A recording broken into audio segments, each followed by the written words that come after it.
There is a number that governs the fate of every galaxy, every star, and every atom in existence. It tells us how fast the universe is flying apart. Scientists have spent a century measuring it, refining it, trusting it. The number should be the same no matter how you measure it. It is not. Two of the most precise methods in the history of physics produce two different answers, and the gap between them has grown into a 5 sigma crisis. Now the James Webb Space Telescope has entered the debate with the sharpest instruments ever pointed at the sky. Webb did not solve the problem. It confirmed that the problem is real, and that confirmation might be the most unsettling result in modern cosmology. If you enjoy journeys that reshape how you see reality, consider hitting that like button and subscribing. It genuinely helps this channel keep bringing you stories like this one. Now, settle in and get yourself comfortable. Let's begin.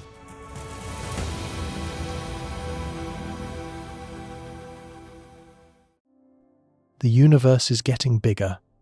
Not in the way a balloon inflates into the room around it, because there is no room around the universe. Space itself is stretching. Every cubic meter of vacuum between galaxy clusters is quietly expanding, adding new distance where none existed a moment ago. The effect is too small to detect in a living room or a solar system, but across millions of light years the cumulative stretch becomes enormous. Distant galaxies are racing away from us not because they are moving through space like cars on a highway, but because the road between us and them is growing longer while they sit still. This is not intuitive. Human beings evolved to understand movement as objects travelling from one place to another. A cheetah runs across the savannah. A baseball flies toward a catcher's mitt. A rocket climbs away from a launch pad. All of these involve things moving through a fixed arena of space. Cosmic expansion is fundamentally different. The arena itself is growing. The galaxies are not sprinting away from us. They are sitting relatively still, while the fabric of reality between us inflates, stretching every photon of light, widening every gap, adding distance that did not exist a heartbeat earlier. If this seems strange, it should. Nothing in daily experience prepares you for it. This expansion has a speed. Or more precisely, it has a rate. And that rate is captured by a single number called the Hubble constant. Named after Edwin Hubble, the American astronomer who first confirmed in 1929 that galaxies outside our own are moving away from us in every direction. The Hubble constant tells you something deceptively simple. For every megaparsec of distance between you and a distant galaxy, 1 megaparsec equals roughly 3.26 million light-years space, expands by a certain number of kilometers every second. That is it. One number. One rate. It should be the same whether you measure it by looking at the ancient universe or the nearby universe. It should be the same whether you use exploding stars, pulsating giant stars, the afterglow of the Big Bang, or the gravitational bending of light around massive galaxies. The Hubble constant is supposed to describe a property of the cosmos as a whole, not a local quirk. It should converge. It does not. This is not a new problem. Astronomers have been arguing about the Hubble constant for nearly a century, but the nature of the argument has changed. In the early decades, the disagreements were enormous. Hubble's original estimate placed the expansion rate at roughly 500 kilometers per second per megaparsec, a value so high it implied the universe was younger than the Earth. Clearly something was wrong. Over the following decades, astronomers realized that Hubble had used the wrong calibration for his Cepheid distance measurements. The Cepheids he observed in distant galaxies were classical Cepheids, bright, young population 1 stars. But the period luminosity calibration he applied came from observations of fainter population 2 Cepheids in globular clusters. Since population 2 Cepheids are intrinsically dimmer than classical Cepheids at the same pulsation period, using the wrong calibration made galaxies appear closer than they actually were, inflating the measured expansion rate. Walter Bade's discovery of these two distinct stellar populations in the 1940s corrected this error and roughly doubled the cosmic distance scale. This confusion compressed his distance estimates, making galaxies appear much closer than they actually were. When you underestimate distance but correctly measure recession velocity, the implied expansion rate skyrockets. Corrections brought the number down dramatically. By the 1960s, two camps had formed. One group led by Alan Sandage, who had been Hubble's protege at the Mount Wilson Observatory, argued for a value near 50 kilometers per second per megaparsec. Another group, led by the French-born astronomer Gérard de Vaucouleurs, argued for a value near 100. The disagreement consumed careers and generated feuds that lasted decades. Sandage and de Vaucouleurs clashed publicly at conferences, each accusing the other of systematic errors in their methodology. The dispute became one of the most bitter and protracted in 20th century astronomy. The problem was not laziness or incompetence. Measuring cosmic distances is extraordinarily hard. You cannot stretch a tape measure to another galaxy. You cannot bounce radar off a star cluster 100 million light-years away. Instead, you build a chain of increasingly uncertain measurements, each one resting on the one below it.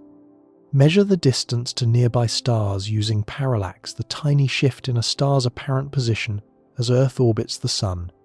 Use those stars to calibrate the brightness of a certain class of pulsating stars called Cepheid variables. Use those Cepheids to measure distances to nearby galaxies. Use those galaxies to calibrate the brightness of Type Ia supernovae. Use those supernovae to measure distances across billions of light-years. Each link in this chain is called a rung on the cosmic distance ladder, and every rung introduces a small uncertainty that compounds as you climb higher. The genius of the distance ladder is its logic. Each rung overlaps with the one above it and the one below it, creating a continuous chain from Earth's backyard to the far reaches of the observable universe. But its weakness is also clear. An error at the bottom propagates upward through every subsequent rung. Miscalibrate the Cepheids, and every distance built on top of them shifts. Misjudge the intrinsic brightness of a Type Ia supernova, and billions of light-years of distance measurement tilt in one direction. The ladder is only as trustworthy as its weakest rung. For decades, the uncertainties in the distance ladder were large enough to accommodate either camp. The true Hubble constant could have been 50 or 100 or anywhere in between. Because the error bars overlapped, nobody could prove their answer was right, and nobody could prove their opponent was wrong. Then technology improved. The Hubble Space Telescope, launched in 1990, was designed in part to settle this debate. Orbiting above Earth's blurring atmosphere, it carried instruments capable of resolving individual Cepheid variable stars in galaxies tens of millions of light-years away. Something ground-based telescopes struggled to do. A dedicated project called the Hubble Key Project, led by astronomer Wendy Friedman, spent years observing Cepheids in dozens of galaxies, carefully calibrating the distance ladder rung by rung. The team observed roughly 800 Cepheids across 18 galaxies, building the most comprehensive distance calibration the field had ever seen. By the year 2001, they published a definitive result: 72 kilometers per second per megaparsec, with an uncertainty of about 10%. The feuds seemed to be ending. The number had landed in the middle of the old debate, and most astronomers accepted it. The Hubble constant appeared settled. Textbooks were updated. Review articles declared the problem essentially solved. Cosmology appeared to be entering a precision era where the big questions were answered and only the decimal places remained. Then a completely different way of measuring the expansion rate matured, and the crisis began. In 2001, NASA launched the Wilkinson Microwave Anisotropy Probe, known as WMAP. Its first major results, published in 2003, did not look at stars or galaxies. It stared at the oldest light in the universe, the cosmic microwave background radiation, a faint glow permeating all of space, left over from a time roughly 380,000 years after the Big Bang. At that moment, the universe had cooled enough for the first atoms to form, and light was able to travel freely for the first time. That ancient light has been travelling ever since, stretched by cosmic expansion into microwave wavelengths. It fills the sky in every direction like a fading echo of creation. The cosmic microwave background is not perfectly uniform. It contains tiny temperature fluctuations, variations of only a few 100,000ths of a degree that correspond to slight density differences in the early universe. These fluctuations are the seeds that eventually grew into galaxies and galaxy clusters through gravitational collapse over billions of years. The pattern of these fluctuations encodes an enormous amount of information about the universe's composition, geometry, and expansion history. By analysing this pattern with extraordinary precision, cosmologists can calculate what the Hubble constant should be today, given what the universe looked like when it was an infant. The method works because the physics of the early universe is remarkably well understood. Before atoms formed, the universe was a hot plasma of charged particles and radiation. Sound waves, oscillations of pressure driven by the competition between radiation pressure pushing outward and gravitational attraction pulling inward, rippled through this plasma at roughly half the speed of light. These sound waves left a characteristic imprint on the density pattern, creating peaks and troughs at specific angular scales in the cosmic microwave background. The position and height of these peaks depend sensitively on the universe's composition, how much ordinary matter, how much dark matter, how much dark energy, and how fast space was expanding. Measure the peaks precisely, and you can extract the cosmological parameters with extraordinary accuracy. WMAP produced a value of approximately 71, consistent with the Hubble Key Project. Agreement. Everything seemed fine. But then came Planck. The European Space Agency's Planck satellite, launched in 2009, observed the cosmic microwave background with far greater sensitivity and angular resolution than WMAP. It mapped the temperature fluctuations across the entire sky, with precision that was almost absurd, measuring temperature differences of just a few millionths of a degree across millions of independent patches of sky. When the Planck team analysed their data using the standard cosmological model, a framework called lambda CDM, that describes the universe as composed of ordinary matter, cold dark matter, and dark energy in the form of a cosmological constant, they calculated a Hubble constant of 67.4 kilometers per second per megaparsec, with an uncertainty of less than 1%. 67.4, not 72, not 73, 67. At first, the discrepancy seemed like a statistical hiccup. Measurement uncertainties exist in every experiment. Maybe one side had underestimated their errors. Maybe a subtle calibration issue would eventually be uncovered, but the gap did not close, it widened. On the other side of the debate, a team called SH0ES supernova H0 for the equation of state, led by Nobel laureate Adam Ries at Johns Hopkins University, had been systematically improving the cosmic distance ladder for over a decade. They used the Hubble Space Telescope to observe Cepheid variable stars in galaxies that also hosted Type Ia supernovae. By anchoring the distance ladder with multiple geometric calibrations, parallaxes from the Gaia spacecraft, eclipsing binaries in the Large Magellanic Cloud, water mazes in the galaxy, NGC 4258, they drove down their uncertainty to less than 2%. Their most refined measurement landed at 73.04 kilometers per second per megaparsec.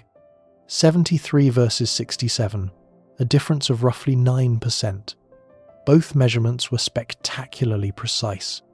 Both had been checked and rechecked by independent groups around the world, and the gap between them had reached a statistical significance of 5 sigma, meaning the probability that this discrepancy was caused by random chance was less than 1 in 3.5 million. In particle physics, 5 sigma is the threshold for declaring a discovery.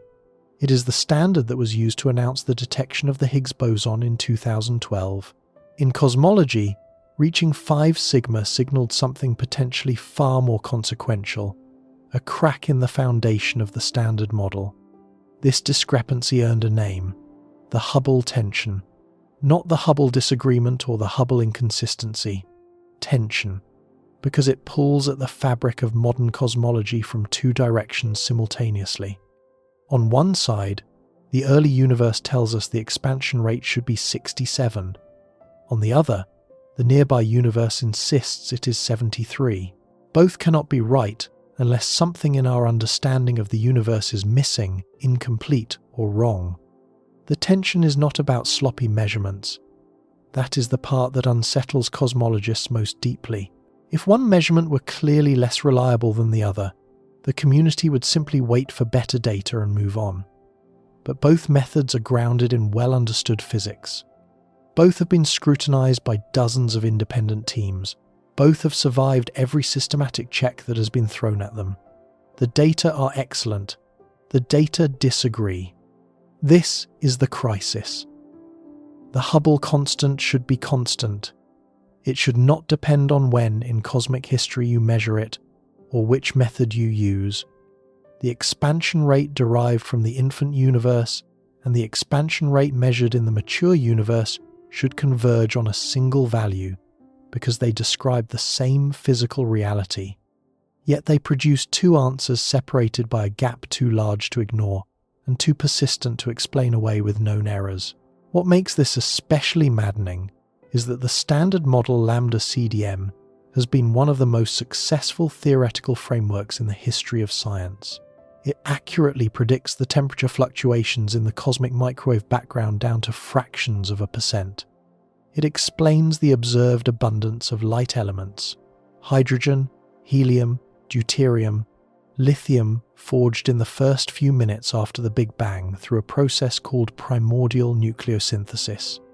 It describes how galaxies cluster into the vast cosmic web of filaments and voids that telescope surveys have mapped across billions of light years. It accounts for the accelerating expansion of the universe driven by dark energy, a discovery that won the 2011 Nobel Prize in Physics. Lambda CDM is not a rough sketch. It is a precision instrument that matches observations across 13.8 billion years of cosmic history with remarkable accuracy.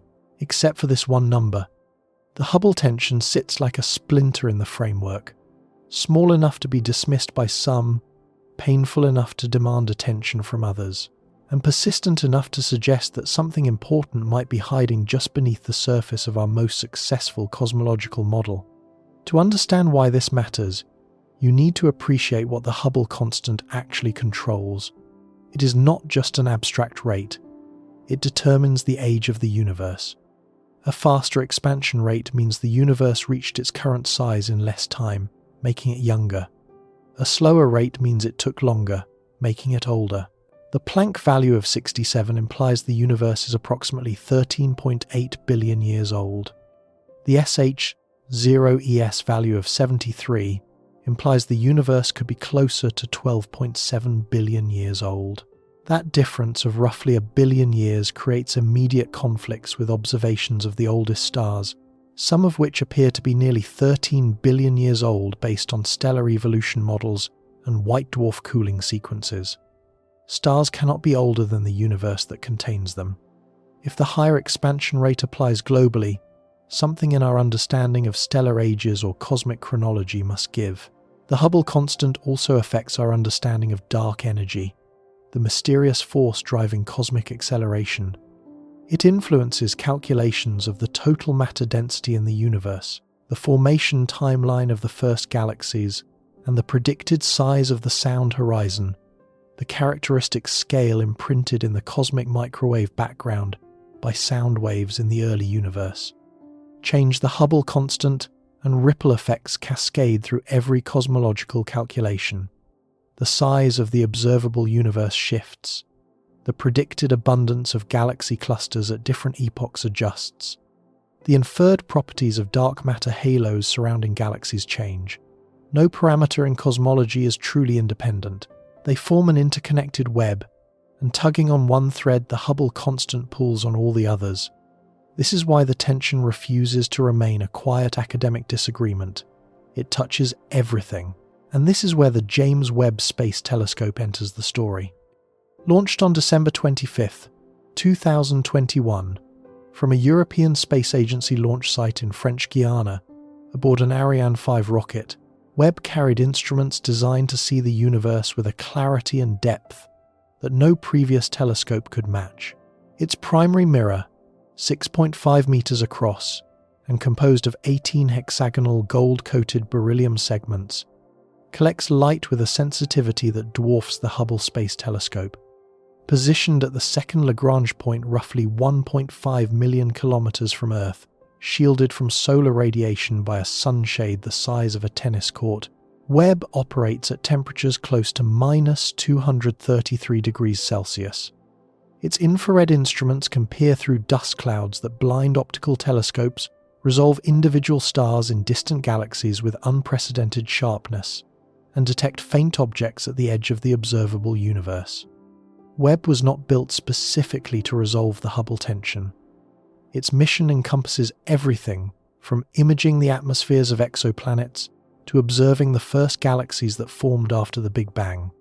But among its many capabilities is one that matters enormously for the expansion rate debate: the ability to observe Cepheid variable stars and other distance indicators with far greater precision than any instrument before it. At infrared wavelengths, Webb's angular resolution surpasses Hubble's by a factor of roughly 2 to 3. This means that stars which appeared as smeared blobs in Hubble images can be cleanly separated and individually measured by Webb. For a field that depends on knowing the precise brightness of individual stars in crowded galactic environments, this improvement is transformative. The question hanging over the Hubble tension for years had been simple and uncomfortable. Could the disagreement be caused by a subtle error in the distance ladder that better instruments would reveal? Or would sharper observations confirm that the tension is real, forcing cosmologists to confront the possibility that something fundamental is missing from the standard model? Webb pointed its mirror at the sky. The data came back, and the answer pleased no one. Before moving forward, it is worth pausing on what the shock really is here. It is not that Webb found some magical new phenomenon. It is not that a fundamental constant has been proven to change. The shock is quieter and more methodical than that. Careful, independent measurements of a supposedly stable number, the rate at which the universe expands, are not lining up, and the most precise telescope ever built has just confirmed that the disagreement is not going away. The next step is understanding exactly how each measurement works, why both are so trustworthy, and why that trustworthiness is precisely what makes the disagreement so alarming. To understand why the Hubble tension is so stubborn, you need to understand how each measurement works. Not in vague terms, but precisely enough to appreciate why neither side can easily dismiss the other. These are not two groups of scientists guessing. They are two groups using fundamentally different physics, applied to fundamentally different epochs of cosmic history, and arriving at answers that should be identical but are not.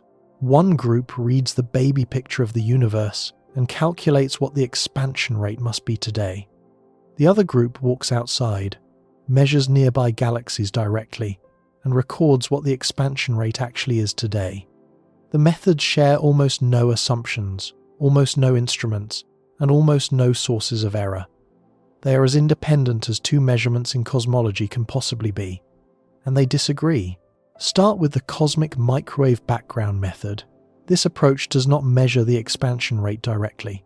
Instead, it measures the conditions of the early universe with extraordinary precision and then calculates what the expansion rate must be today if the standard cosmological model is correct.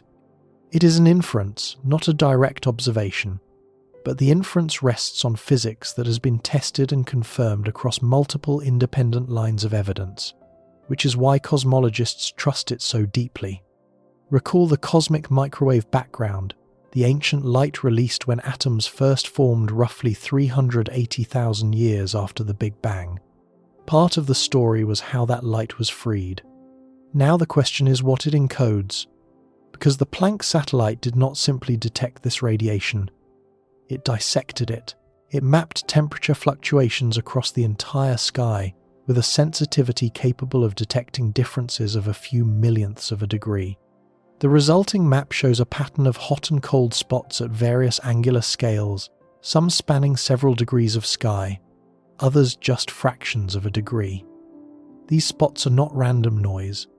They encode the physics of the early universe, the density of matter, the density of radiation, the balance between gravity and pressure in the primordial plasma, the geometry of space, and the rate at which the cosmos was expanding when atoms first formed. Before atoms formed, sound waves rippled through the hot plasma, the same oscillations described earlier, driven by the competition between radiation pressure and gravitational collapse. What matters here is what those oscillations left behind. The sound waves created a characteristic scale in the density pattern. This scale depends on how far sound could travel before the universe became transparent. Essentially, the distance a sound wave could cover during the first 380,000 years of cosmic history. That distance, called the sound horizon, is approximately 147 megaparsecs in today's expanded universe, or roughly 480 million light-years. It represents a fixed physical scale, a cosmic ruler baked into the structure of the universe by the physics of the primordial plasma. The angular size of this sound horizon, as seen in the cosmic microwave background, depends on two things: the physical size of the ruler and the distance to the surface where the light was emitted. That distance depends on how the universe expanded between recombination and today. By measuring the angular positions of peaks in the power spectrum of temperature fluctuations, a mathematical decomposition of the hot and cold spots into their component spatial frequencies, cosmologists can determine, with remarkable precision, the total matter density, the baryon density, the dark energy density, the optical depth to reionization, the spectral index of primordial fluctuations, and the expansion rate. The Planck team, using the lambda CDM model with 6 free parameters, obtained a Hubble constant of 67.4, plus or minus 0.5 kilometers per second per megaparsec. The uncertainty is less than 1%. This is not an approximation or an educated guess. It is a precision measurement derived from the physics of the universe when it was less than 1,000th of its current age, processed through a theoretical framework that has successfully predicted dozens of independent observations. There is a subtlety here that matters enormously. The Planck measurement of the Hubble constant is model-dependent. It assumes that lambda CDM correctly describes the universe from recombination to the present day. If the standard model is exactly right, then the Planck value is the true expansion rate. But if something about the standard model is incomplete, if dark energy evolves, if additional particles existed in the early universe, if gravity behaves differently on cosmological scales, then the Planck-derived Hubble constant could shift. The measurement of the cosmic microwave background itself is superb. What could be wrong is the theoretical framework used to interpret it. This distinction will become important later. Now consider the second method, the cosmic distance ladder. The distance ladder, the chain of measurements from geometric parallax through Cepheids to Type Ia supernovae, was introduced earlier. Now it is time to examine each rung closely enough to see why the method is so hard to dismiss. The challenge lies not in the concept, but in the calibration. Astronomers call objects with known intrinsic luminosity standard candles, though the term is slightly misleading because no astronomical object has a perfectly constant, universally known brightness. Instead, standard candles are objects whose brightness can be determined through some observable property, a pulsation period, a spectral feature, a light curve shape that correlates reliably with luminosity. The most important standard candles for the Hubble constant are Cepheid variable stars and Type Ia supernovae. Once you have the distance, combine it with the object's redshift, how much the wavelength of its light has been stretched by cosmic expansion, and you can calculate how fast space is expanding at that distance. Cepheid variables are giant stars that pulsate in brightness with clock-like regularity. They swell and contract, heating and cooling as they do so, creating a rhythmic variation in luminosity that repeats over periods ranging from a few days to several months. In 1912, Henrietta Swan Leavitt, a human computer working at the Harvard College Observatory, discovered that the period of a Cepheid's pulsation is directly related to its intrinsic luminosity. A Cepheid that pulses every 30 days is intrinsically brighter than one that pulses every 10 days, following a tight mathematical relationship. Measure the pulsation period, something you can do from any distance as long as you can detect the star and you know the true brightness. Compare it to the apparent brightness and you get the distance. Leavitt's discovery, published initially as a brief note about stars in the Small Magellanic Cloud, became one of the most consequential findings in the history of astronomy. This period-luminosity relation makes Cepheids invaluable for measuring distances out to tens of millions of light-years.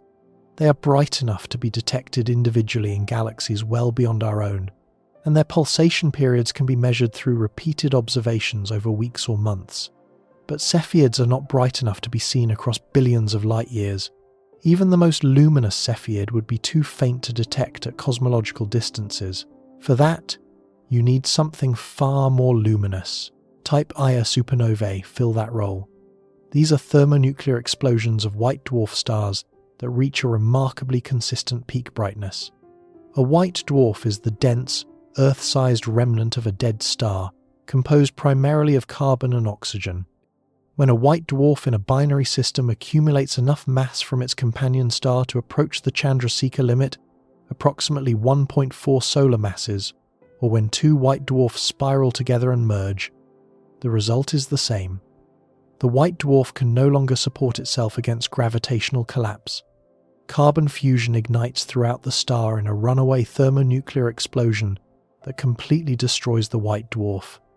The explosion, which unfolds in a matter of seconds, briefly outshines its entire host galaxy, producing luminosities roughly 5 billion times that of the Sun. The peak luminosity of these explosions, after applying corrections for how quickly they brighten and fade, a property captured by the width of the light curve, is remarkably standardizable. Brighter type Ia supernovae take longer to fade. Dimmer ones fade faster. This relationship, discovered in the early 1990s by astronomer Mark Phillips, and often called the Phillips relation, transforms type Ia supernovae from merely bright objects into calibrated distance markers. Once calibrated, they can be observed across billions of light years, making them the most powerful distance probes in the astronomer's toolkit. They are the same objects whose observations in 1998 led to the discovery that the universe's expansion is accelerating, a finding that earned the 2011 Nobel Prize in Physics. The distance ladder works by linking these two candles through a bridging strategy. Observe Cepheids in nearby galaxies whose distances you already know through geometric methods, parallax measurements from the Gaia spacecraft, eclipsing binary star systems in the Large Magellanic Cloud, whose orbital physics yield a direct distance, or water maser emissions from accretion disks around supermassive black holes in galaxy centers. These geometric methods provide the first rung: absolute distances calibrated without any assumptions about stellar brightness. Use those geometrically anchored Cepheids to calibrate the period-luminosity relation with high precision. Then observe Cepheids in more distant galaxies that also happen to host type Ia supernovae. The Cepheids give you the distance to these host galaxies. The supernovae in those same galaxies provide the calibration. Now you know the absolute luminosity of a type Ia supernova. Finally, use those calibrated supernovae to measure distances to far more distant galaxies where Cepheids are invisible, out to redshifts where cosmic expansion dominates over local motions. Each rung of the ladder is a measurement. Each measurement introduces uncertainty. The art of precision cosmology lies in controlling those uncertainties at every step. The geometric anchors must be accurate. The Cepheid period luminosity relation must be universal, or its environmental dependencies must be understood and corrected. The type Ia supernova standardization must work across different types of host galaxies. Dust between the observer and the target can dim and redden the light, mimicking greater distance. Unresolved stars blended with the Cepheid target can make it appear brighter, mimicking shorter distance. Every potential bias must be identified, quantified, and corrected. The SH0ES team has spent more than 15 years refining this ladder with meticulous care. They have anchored the base with geometric distances to 3 independent calibrators: the Large Magellanic Cloud, measured through eclipsing binaries and Cepheid parallaxes; the galaxy NGC 4258, measured using water masers orbiting its central black hole; and the Milky Way's own Cepheids, measured using Gaia satellite parallaxes. Each anchor provides an independent check on the others. They have observed Cepheids in over 40 galaxies that also hosted Type Ia supernovae, building a large statistical sample that reduces random errors. They have applied corrections for dust reddening using multi-wavelength observations, chemical composition differences between Cepheids in different galactic environments, and photometric blending, the contamination of Cepheid brightness measurements by unresolved neighbouring stars that fall within the same point spread function of the telescope. Their result? 73.04 plus or minus 1.04 kilometers per second per megaparsec. The uncertainty is about 1.4%.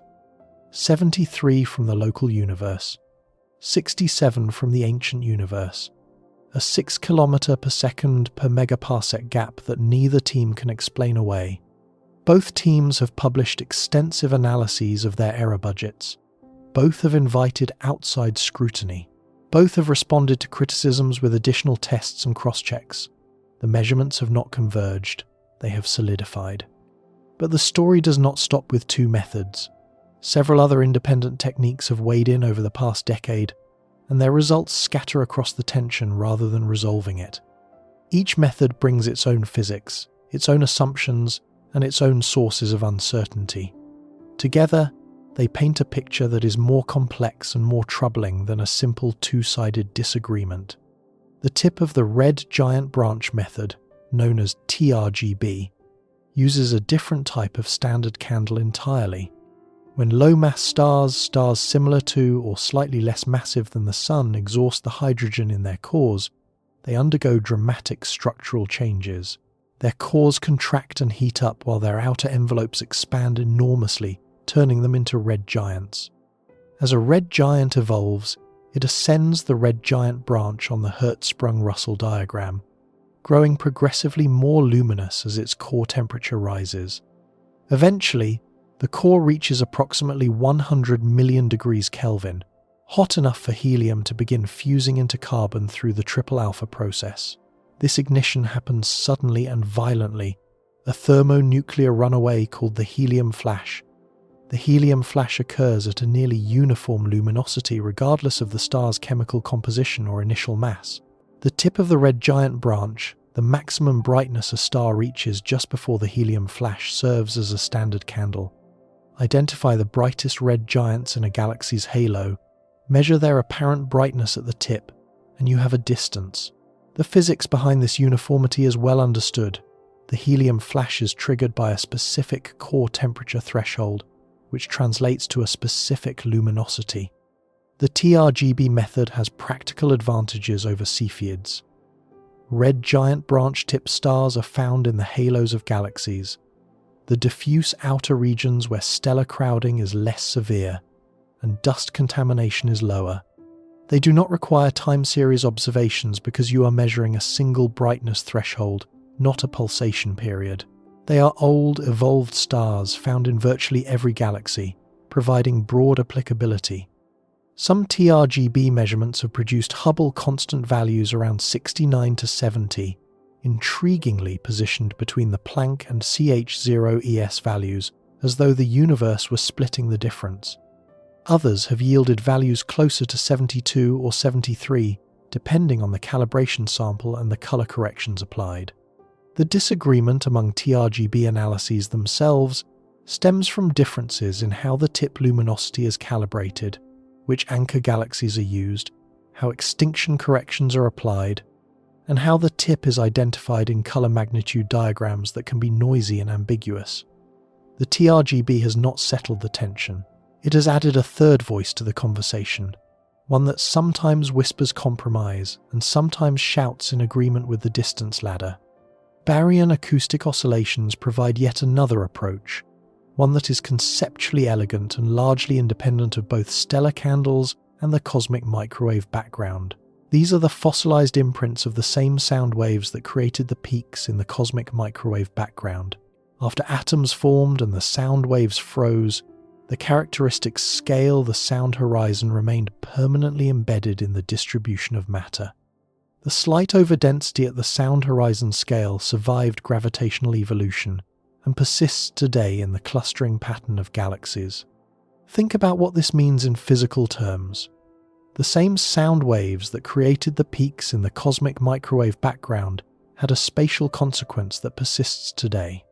Each initial overdensity in the early universe launched a spherical pressure pulse outward through the plasma, carrying baryonic matter with it, while the dark matter at the center, unaffected by radiation pressure, stayed put. When recombination occurred and the universe suddenly became transparent, the radiation pressure vanished. The sound waves stalled. The baryonic matter that had been riding the wavefront was left stranded in a shell at the sound horizon distance, the same 480 million light-year ruler already encoded in the cosmic microwave background.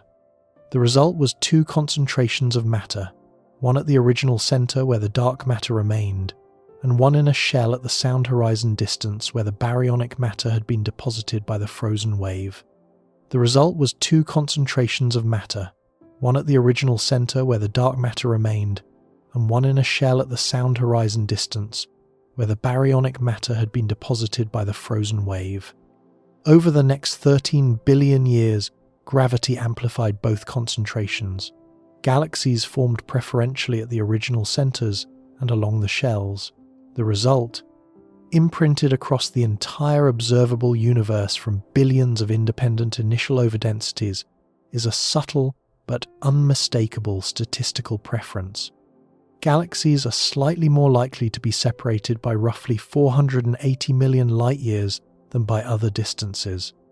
The sound waves that rang through the universe in its first few 100,000 years left permanent scars in the arrangement of galaxies across the sky, frozen ripples in the cosmic architecture that serve as one of the most powerful distance tools in modern cosmology.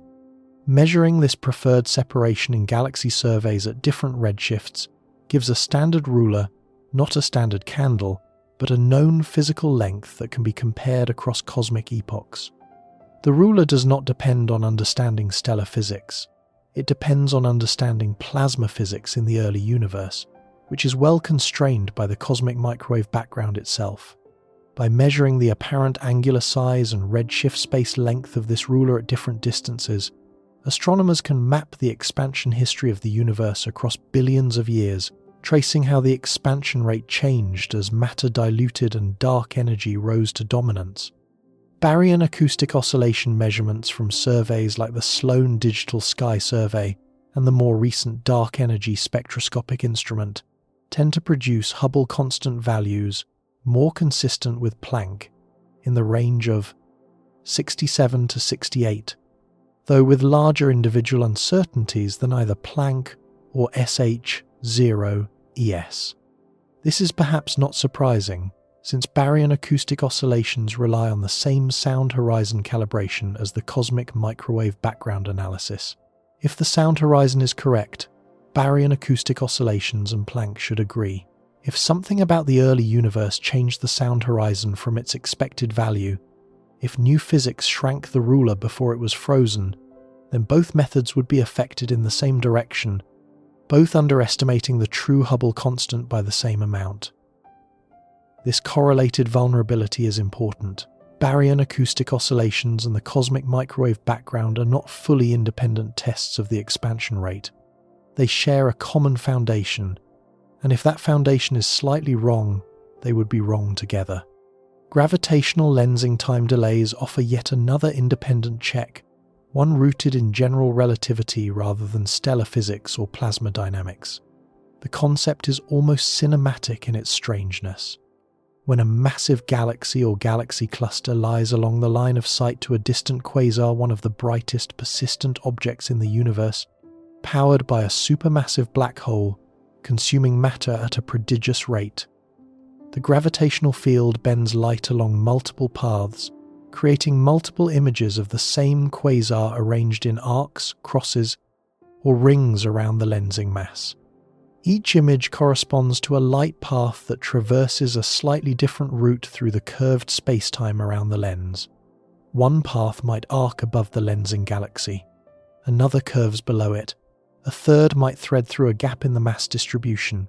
Each path has a slightly different total length and passes through regions of slightly different gravitational potential, introducing time delays governed by general relativity.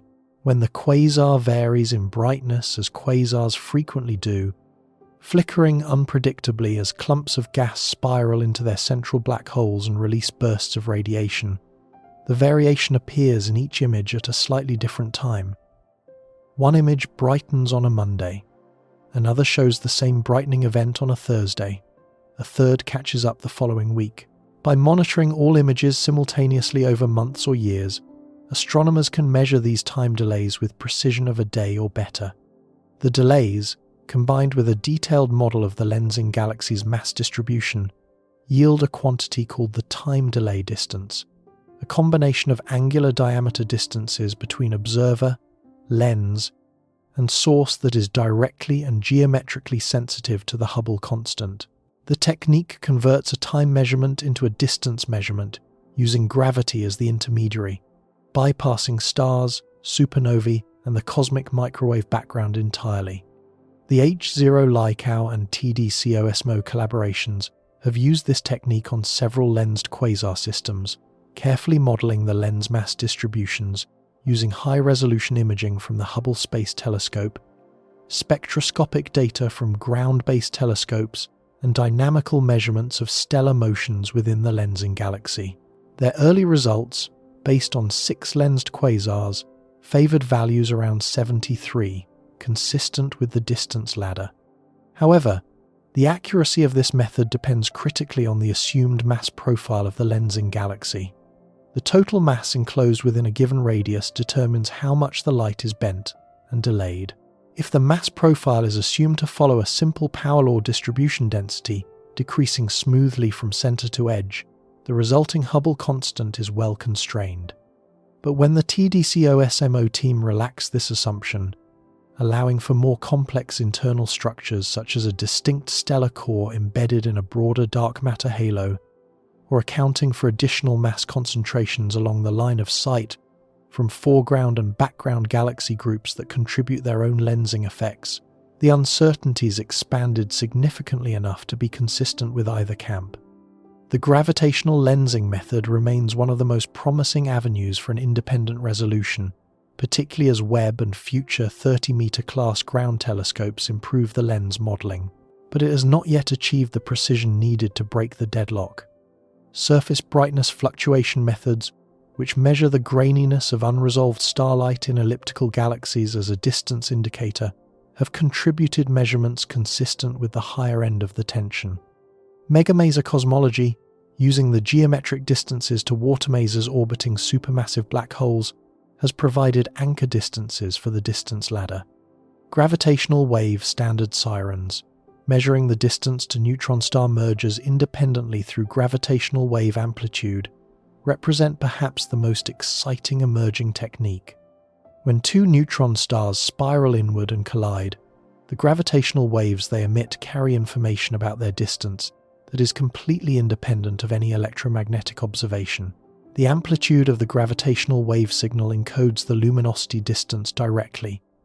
No standard candles, no standard rulers, no cosmic microwave background, no assumptions about stellar physics or dust or metallicity, just the pure geometry of spacetime rippling under the collision of 2 compact objects.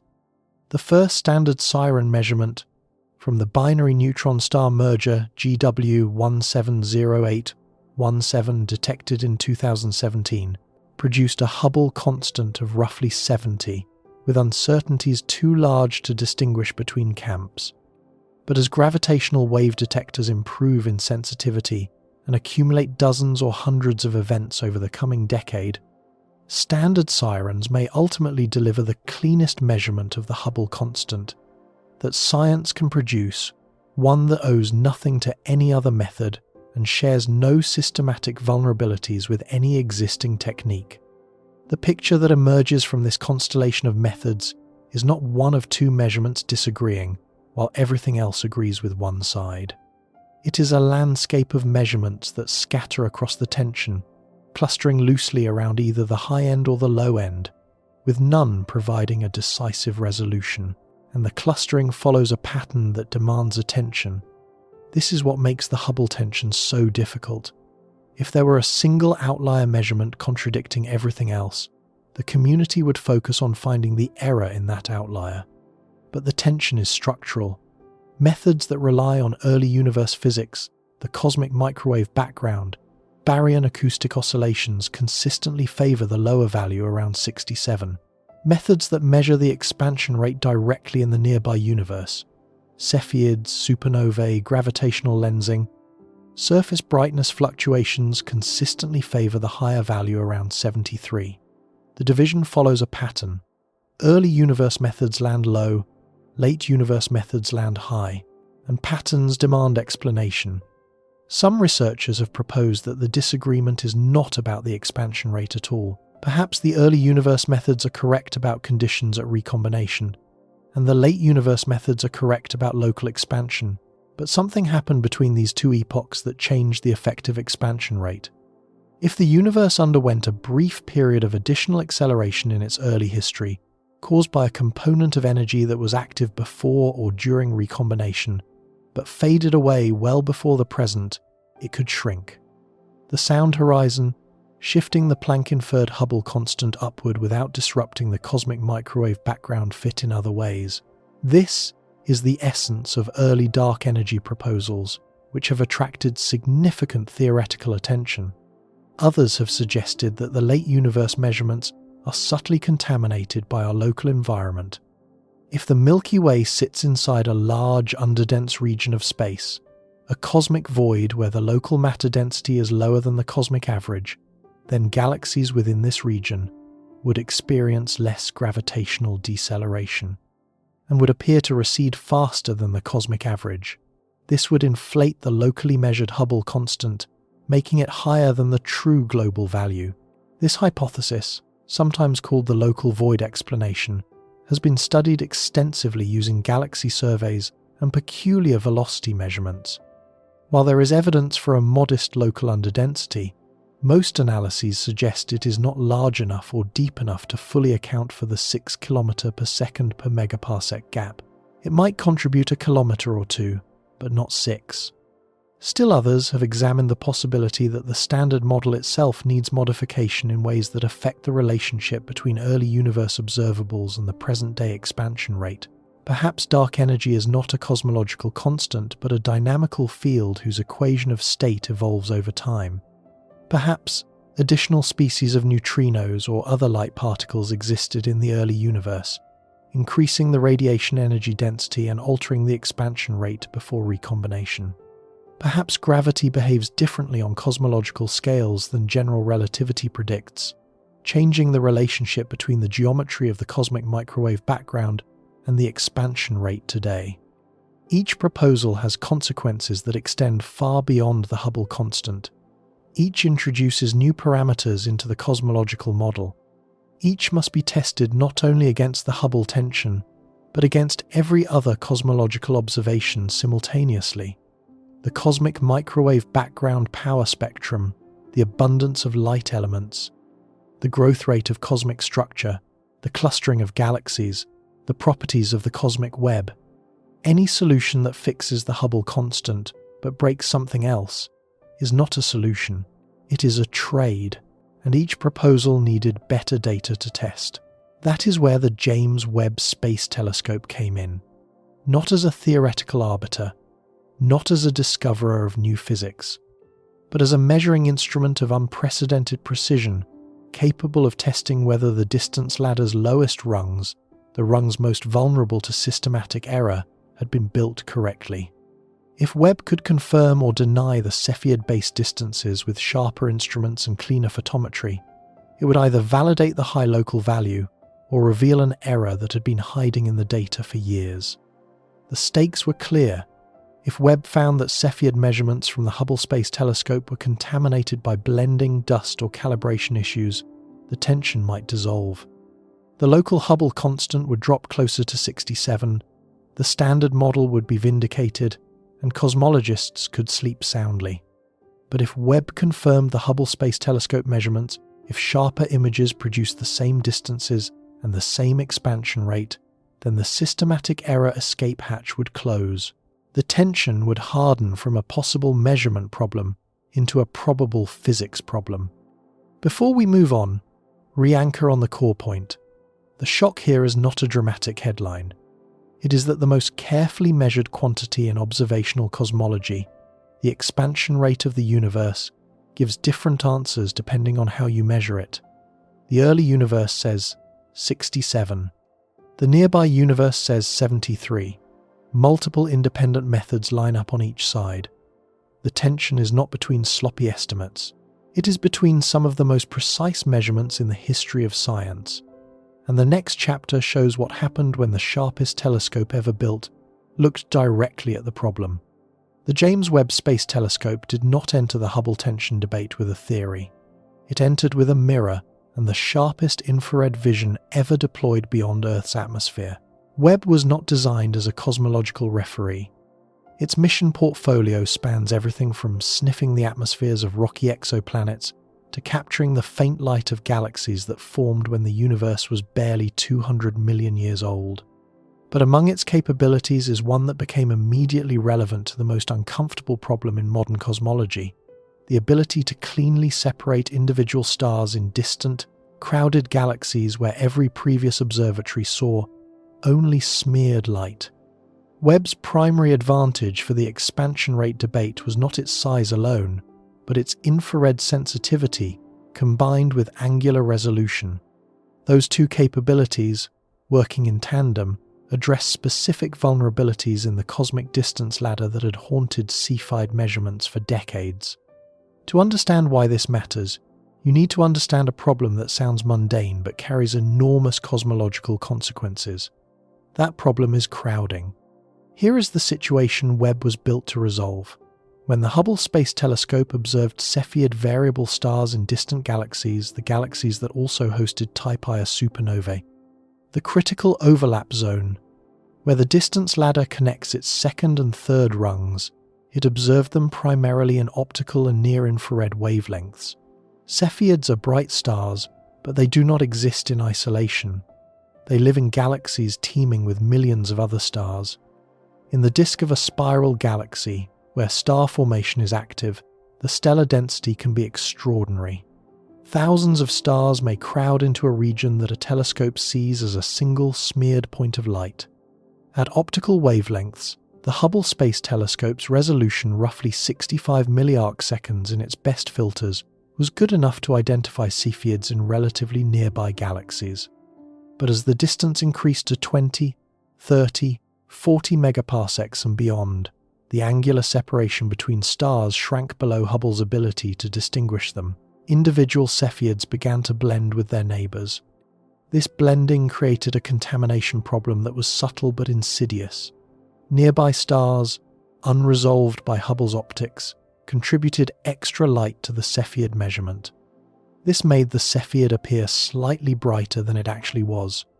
A brighter apparent magnitude, when compared to the known intrinsic luminosity from the period luminosity relation, implies a shorter distance. A shorter distance to the host galaxy means a higher inferred recession velocity per unit distance, and a higher recession velocity per unit distance means a higher Hubble constant. The bias was systematic. It always pushed in one direction.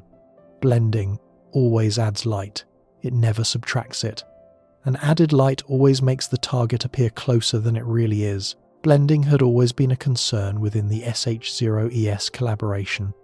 The team applied careful statistical corrections based on artificial star tests, a technique where simulated Cepheids of known brightness are injected into real Hubble images of the target galaxies, and their recovered brightness is compared to the input value. The difference between input and output reveals how much the local crowding environment biases the photometry. These corrections were sophisticated and well tested, refined over multiple iterations spanning more than a decade of Hubble observations, but they depended on assumptions. Assumptions about the crowding environment, how many faint stars lie below the detection threshold and contribute unresolved light, assumptions about the point spread function of the telescope, the precise shape of the blur pattern that determines how far a star's light spreads across the detector, assumptions about the luminosity distribution of background stars in different galactic environments, which varies from galaxy to galaxy. Critics argued that residual blending effects might still be inflating the local Hubble constant, not by enough to explain the entire 6 km per second per megaparsec tension perhaps, but enough to shave 2 or 3 off the top, bringing the local value down to 70 or 71, and reducing the statistical significance of the disagreement from 5 sigma to something less alarming. If blending corrections were underestimated by even a small amount, the entire edifice of the high local measurement could be subtly tilted. This was not an unreasonable criticism. Photometric blending in crowded fields is a genuine challenge in observational astronomy. It has affected measurements in other contexts: stellar population studies in globular clusters, photometry of stars in the galactic bulge, brightness measurements of variables in the Magellanic Clouds. The concern was legitimate. What was missing was a definitive test. This is where Webb's capabilities became decisive. At infrared wavelengths spanning roughly 1 to 3 microns, the F90W, F150W, and F277W filters aboard Webb's near-infrared camera, known as NearCam, Webb's angular resolution is roughly 2 to 3 times sharper than Hubble's at the same wavelengths. The improvement comes from Webb's larger primary mirror, which produces a smaller diffraction-limited point spread function. In practical terms, 2 stars separated by 40 milliarcseconds that Hubble would see as a single blob, Webb can split into 2 distinct points of light. This is not a marginal improvement. It is a qualitative change in what the telescope can see. For Cepheid photometry, this meant that Webb could separate individual Cepheids from their neighbours in crowded fields where Hubble saw only a single blurred source. The contamination that blending introduced could be measured directly by comparing the Cepheid's brightness in Webb's clean, resolved image to the brightness that Hubble had recorded in its blurred image rather than estimated statistically through artificial star simulations. If Hubble's blending corrections had been wrong, Webb would reveal it immediately. The brighter than expected Cepheids in Hubble data would appear fainter and more accurate in Webb data. The distances would increase. The Hubble constant would drop. In 2023, the first Webb observations specifically targeting the Hubble tension were published. The SH0ES team, working in collaboration with Webb instrument scientists and the broader astronomical community, observed Cepheid variables in 2 galaxies that are critical anchors for the upper rungs of the distance ladder, NGC 5584 and NGC 4258. Both galaxies had previously been observed extensively by Hubble. NGC 4258 is particularly important because it serves as one of the 3 geometric anchors of the distance ladder. Its distance is known independently through water maser observations, providing an absolute calibration point for the Cepheid period luminosity relation without any dependence on other standard candles. NGC 5584 hosted a well-observed Type-Ia supernova in 2007 and contains a rich population of Cepheid variables that the SH0ES team had measured, with Hubble over multiple observing epochs. Together, these 2 galaxies represent precisely the links in the chain where blending could do the most damage if it existed, one anchoring the bottom of the ladder, the other connecting Cepheids to supernovae at the critical bridging rung. The results were striking in their precision rather than their surprise. Webb's sharper images confirmed that the Cepheid brightness measurements made by Hubble were not significantly biased by blending. The photometrics scatter the spread in brightness measurements from star to star at a given pulsation period dropped by a factor of roughly 2 compared to Hubble observations. This reduction in scatter is exactly what you would expect if Webb is resolving sources that Hubble was blurring together. Individual Cepheids that had been marginal detections in Hubble data, faint, noisy, sitting on a messy background, became clean, unambiguous measurements with Webb. Stars that Hubble could barely separate from their surroundings stood out clearly against resolved backgrounds. The crowding corrections that Hubble had required, sometimes amounting to a few tenths of a magnitude, were largely unnecessary with Webb because the stars were now cleanly isolated. But here is the critical finding. When the Webb-based Cepheid distances were plugged into the distance ladder, the resulting Hubble constant remained at approximately 73 km per second per megaparsec. The error bars tightened. The central value barely moved, the scatter decreased, the precision improved, and the answer stayed the same. The tension persisted, now measured with even greater confidence. This was not the answer many cosmologists had hoped for. A significant portion of the community, perhaps even a majority of theorists working on the tension, had been quietly betting that Webb would reveal a systematic error in the Cepheid measurements. The expectation was understandable. Throughout the history of astronomy, discrepancies between measurements have almost always turned out to be systematic errors rather than new physics. The conservative assumption is always that someone made a mistake. Webb was supposed to find the mistake. It did not. Webb eliminated the blending hypothesis with clinical precision. Whatever is causing the Hubble tension, it is not Cepheid blending in the Hubble Space Telescope data. The brightness measurements that Hubble made over 15 years of careful observation measurements that critics had questioned, scrutinized, and proposed as the source of the discrepancy turned out to be correct. Two different telescopes, separated by a generation of engineering, operating at different wavelengths with different detectors and different optical properties, produced the same Cepheid distances. But Webb's contribution extended well beyond confirming Cepheid measurements. The telescope also turned its infrared eyes toward tip of the red giant branch stars, the TRGB distance indicators that offered an entirely independent alternative to Cepheids on the second rung of the distance ladder. Webb's infrared sensitivity gave it a decisive advantage for TRGB measurements because red giant branch-tip stars are cool, evolved objects that emit the bulk of their radiation at wavelengths longer than 1 micron. Hubble could observe these stars in its reddest filters, but Webb sees them in their native spectral territory, where they are brightest and where photometric measurements are most reliable. TRGB measurements had been a source of both hope and confusion in the tension debate for years. The method was championed by several groups, most prominently a team led by Wendy Friedman at the University of Chicago, the same astronomer who had led the original Hubble Key project 2 decades earlier. Friedman's group reported TRGB-based Hubble constant values closer to 69.8, tantalizingly positioned between the Planck value of 67 and the SH0 ES value of 73, as though the universe were diplomatically splitting the difference. If the TRGB result was correct, the tension might not require new physics at all. Perhaps the Cepheid distances were slightly biased upward, the Planck value slightly biased downward, and the true expansion rate sat comfortably in between, at a level of disagreement that fell below the threshold of crisis. Other groups, however, using different calibration choices and different approaches to color corrections, obtained TRGB values closer to 72 or 73 in agreement with the Cepheid-based ladder rather than splitting the difference. The disagreement among TRGB analyses themselves added a layer of confusion on top of the existing tension. The community was not just debating Cepheids versus the cosmic microwave background.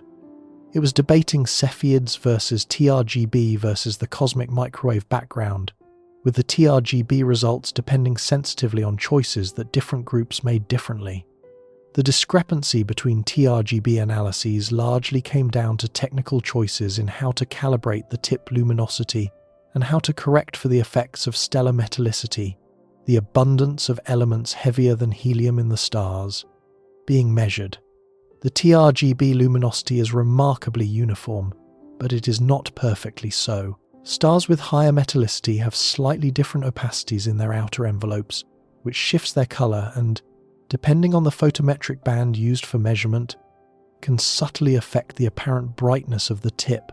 Different groups applied different metallicity corrections, used different anchor galaxies to set the 0 point, and employed different algorithms to identify the tip in color magnitude diagrams that can be noisy, particularly in galaxies where the red giant population is sparse. Webb's observations helped clarify this by providing significantly cleaner photometry of TRGB stars in host galaxies of type Ia supernovae. The sharper images reduced scatter in the color magnitude diagrams and allowed more precise identification of the tip luminosity. Background contamination from unresolved faint stars, a problem analogous to blending in Cepheid measurements, though typically less severe in the sparser halo environments where TRGB stars reside, was measurably reduced by Webb's superior resolution. Early Webb-based TRGB analyses produced values broadly consistent with the Cepheid ladder. The exact numbers depended on which calibration strategy was employed, but certain calibration choices that had previously produced low Hubble constant values from the TRGB became harder to justify with the improved Webb photometry. The error bars tightened, the range of plausible TRGB results narrowed, and the narrowed range tilted toward the higher end of previous estimates rather than the lower end. Webb did not deliver a final verdict on the TRGB debate. The community continues to work through calibration differences, but it constrained the space of possibilities in a direction that intensified rather than relaxed the tension. Beyond Cepheids and TRGB stars, Webb contributed to the tension debate through observations of a newer distance indicator, the J-region asymptotic giant branch method, known as JAGB. This technique uses carbon-rich stars at a specific stage of stellar evolution as standard candles. When intermediate mass stars exhaust helium in their cores, they ascend the asymptotic giant branch, a phase of stellar evolution characterized by intense luminosity and dramatic mass loss through stellar winds. A subset of these stars develop carbon-rich atmospheres through a process called dredge-up, where convective mixing brings carbon produced by helium fusion from the stellar interior to the surface. These carbon stars have a characteristic near-infrared luminosity in the J-band, approximately 1.2 microns, that is remarkably uniform and can serve as a distance indicator. The JAGB method is relatively new compared to Cepheids and TRGB, but it has attracted attention because it operates at wavelengths where Webb excels, and because it provides a third independent check on the distance ladder. Webb's infrared capabilities made it an ideal instrument for detecting and measuring JAGB stars in distant galaxies, where ground-based infrared telescopes lacked the resolution and space-based optical telescopes lacked the wavelength coverage. Early JAG-based distance measurements derived from Webb data have yielded Hubble constant values consistent with the higher end of the tension around 71 to 73. Though the method is still being refined, its systematic uncertainties are still being characterized, and its calibration sample is still growing. The collective impact of Webb's observations across all three distance indicators can be summarized in a single uncomfortable statement. Every systematic error that critics proposed as an explanation for the high local Hubble constant has been tested by Webb, and none of them have been confirmed as significant. Blending does not explain it. Cepheid photometric errors do not explain it. TRGB calibration discrepancies do not clearly resolve it. JAGB measurements corroborate rather than contradict the Cepheid result. Each time Webb sharpened a measurement, the high local value held firm. Each time a proposed systematic was tested with better data, the proposed systematic failed to materialize at the level needed to resolve the tension. This does not mean the tension has been proven to reflect new physics. It is important to be precise about what Webb has and has not demonstrated. Subtle systematic effects could still lurk in places Webb has not yet examined. The absolute calibration of the distance ladder's first rung, the geometric anchors, relies on Gaia parallaxes for Milky Way Cepheids, the eclipsing binary distance to the Large Magellanic Cloud, and the Megamaser distance to NGC 4258. These geometric foundations have their own uncertainties and modelling assumptions that Webb does not directly test. If the Gaia parallax 0 point contains a small systematic offset, it would propagate through every Cepheid distance built on top of it. If the Large Magellanic Cloud distance is slightly wrong, every calibration anchored to it shifts in lockstep. Webb sharpened the upper rungs of the ladder but did not rebuild the base. Metallicity corrections for Cepheids remain an active area of debate. The period-luminosity relation may depend on the chemical composition of the Cepheid in ways that are not yet fully characterized. Different host galaxies have different average metallicities, and if the metallicity dependence is steeper or shallower than currently assumed, the resulting distances would shift not by much, perhaps 1% or 2%, but in a debate where the tension amounts to roughly 9%, even small shifts matter. Dust-reddening models may contain inaccuracies that affect both Cepheid and TRGB measurements in subtle correlated ways.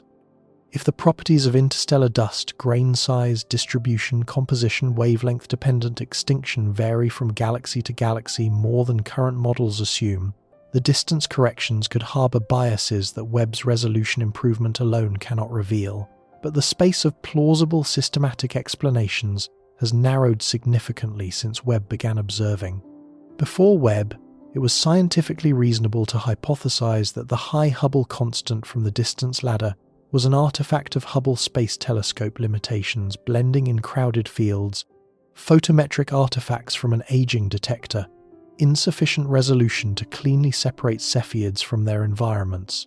After Webb, that entire category of explanation carries dramatically less weight. The data from two different telescopes, using different instruments at different wavelengths with different optical properties and different systematic vulnerabilities, agree on the local expansion rate. Concordance between independent instruments is one of the strongest forms of evidence in observational science. When two fundamentally different measurement systems produce the same answer, the answer is probably real.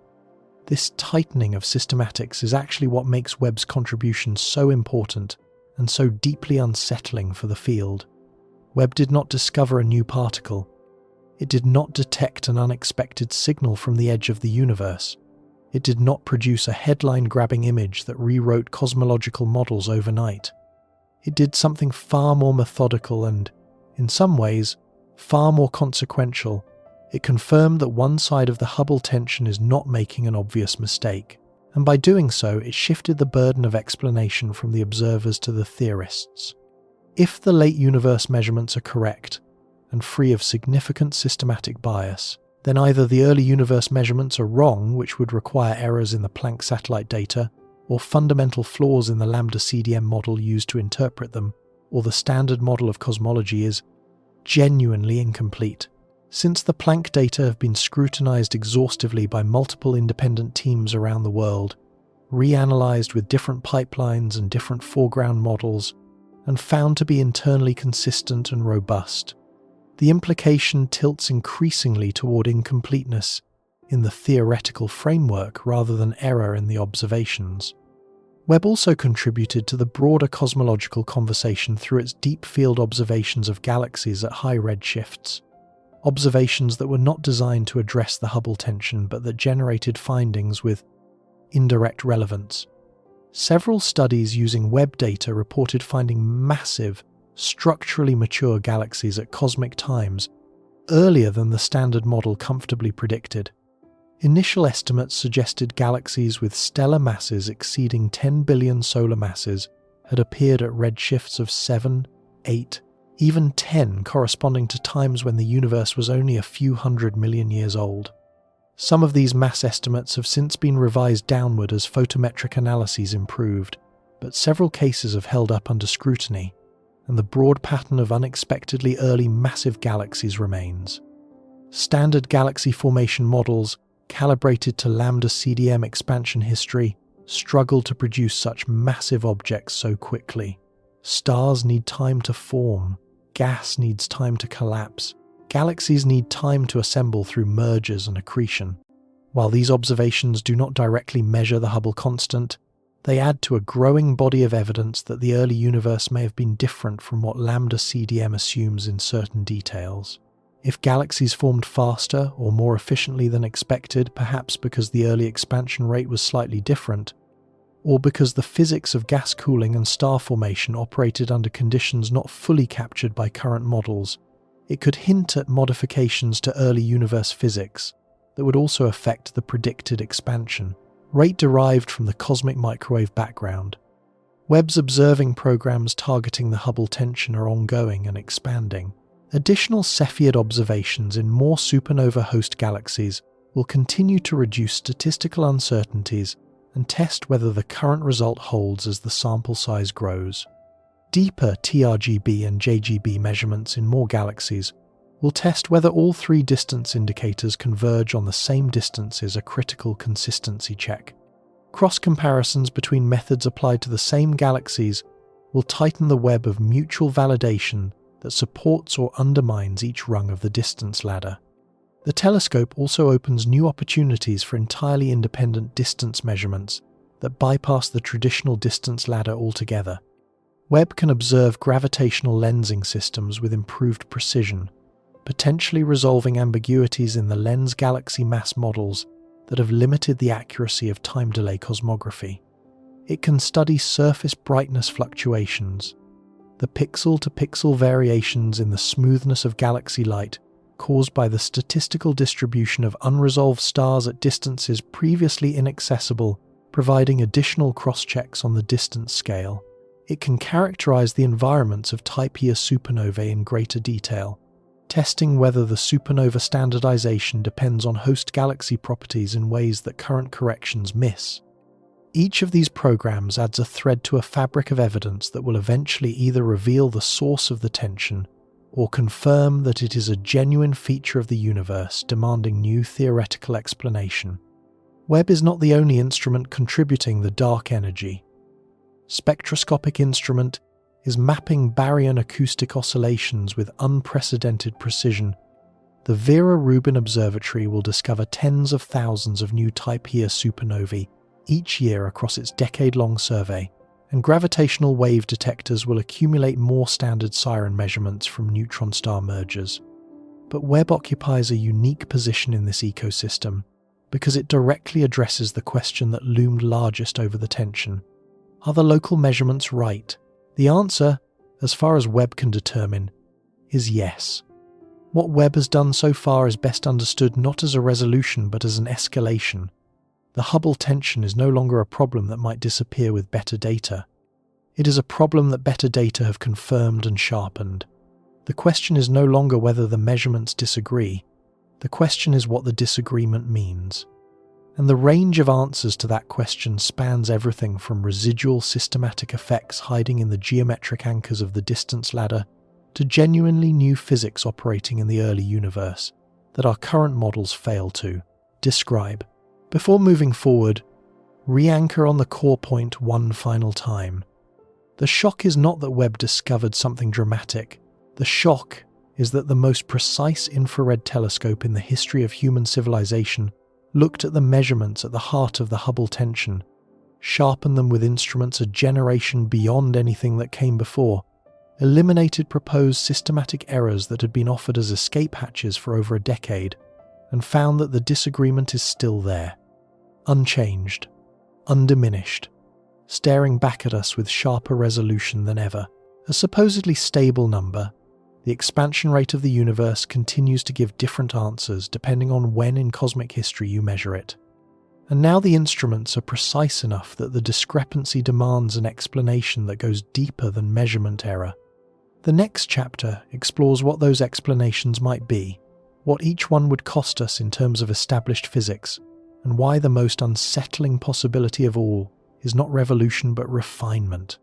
The Hubble tension has spent the better part of a decade refusing to go away. It has survived improved Cepheid photometry from the ground and from orbit. It has survived recalibrations of the tip of the red giant branch. It has survived the sharpest infrared telescope ever launched, an instrument that was supposed to find the mistake and instead confirmed the measurement. Now the cosmology community faces a question that is less about observation and more about interpretation.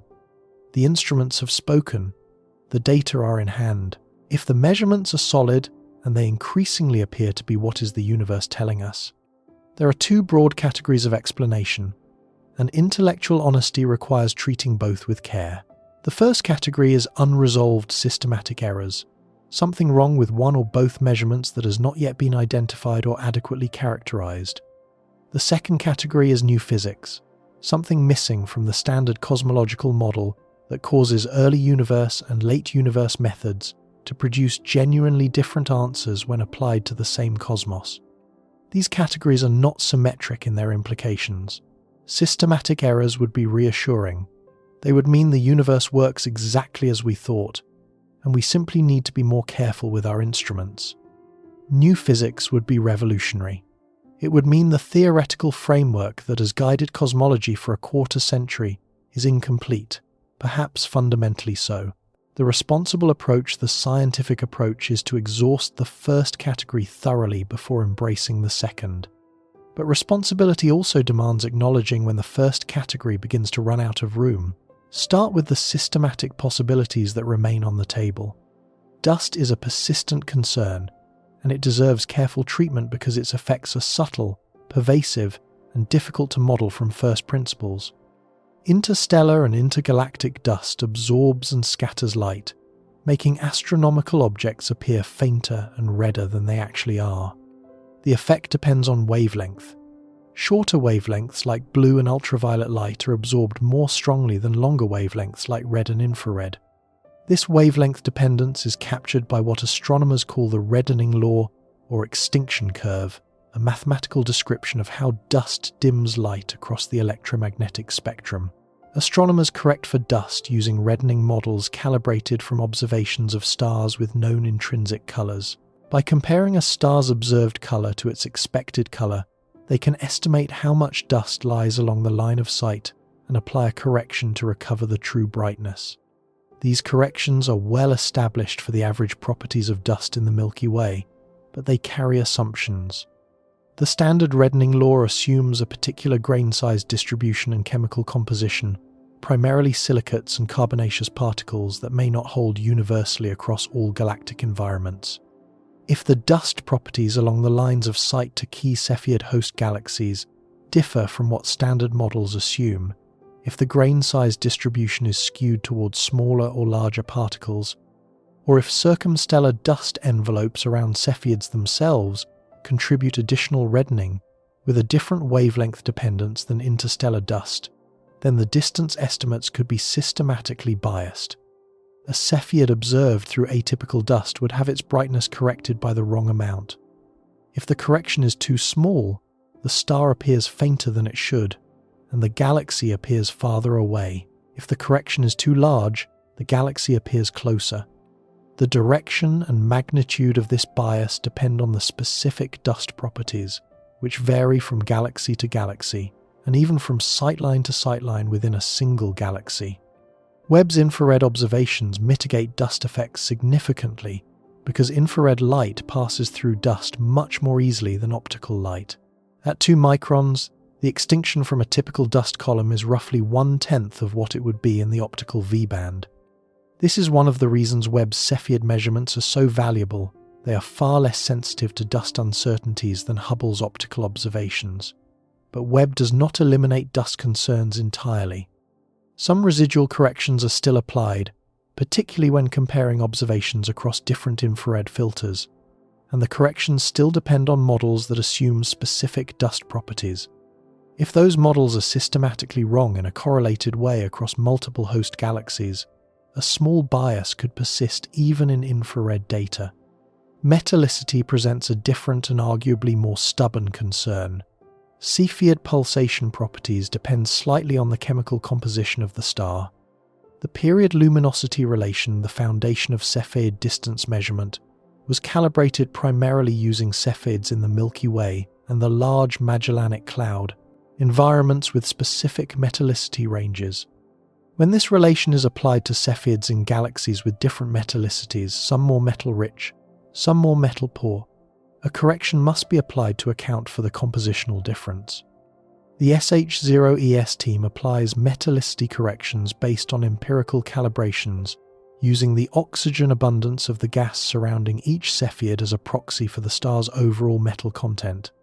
But the size and even the direction of this correction remain subjects of active and sometimes heated debate. Theoretical models of Cepheid pulsation predict a metallicity dependence, but the predicted magnitude varies depending on the details of the stellar models, the treatment of convection, the opacity tables used, the assumed helium abundance. Some empirical studies using Cepheids in the Milky Way suggest the correction is smaller than SH0ES assumes. Others, using Cepheids in nearby galaxies observed at infrared wavelengths, suggest it could be larger or could even change sign depending on the photometric band. If the metallicity correction is significantly wrong, if the true dependence is steeper than assumed, or if it operates differently at the high metallicity end of the distribution, where many supernova host galaxies reside, it could shift the Cepheid-based Hubble constant by 1 to 2 kilometers per second per megaparsec.